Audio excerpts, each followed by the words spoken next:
The rise of both anti-Semitism and Islamophobia is horrific, and anti-Semitic cases have risen by 147% from 2022 to 2023.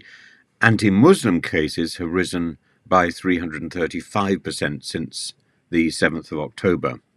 And the government's response is to embark on a definition of extremism which is so broad as to encompass almost anything that the government thinks it doesn't like.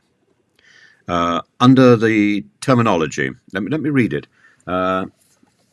Extremism is the promotion or advancement of an ideology based on violence, hatred, or intolerance that aims to negate or destroy the fundamental rights and freedoms of others, or undermine, overturn, or replace the UK's system of liberal parliamentary democracy and democratic rights, or intentionally create a permissive environment for others to achieve the results in one or two. So presumably this would cover things like the Rwanda bill. It would cover a lot of the stuff developed by the present government, the legislation against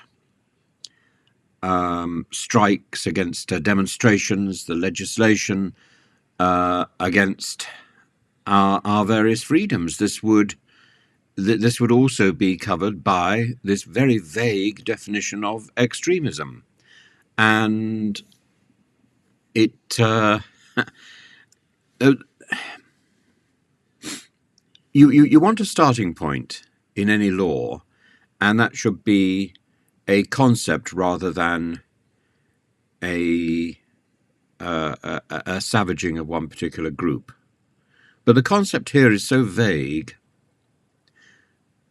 as to make it impractical. And it should be general rather than specific, so that it can then be applied.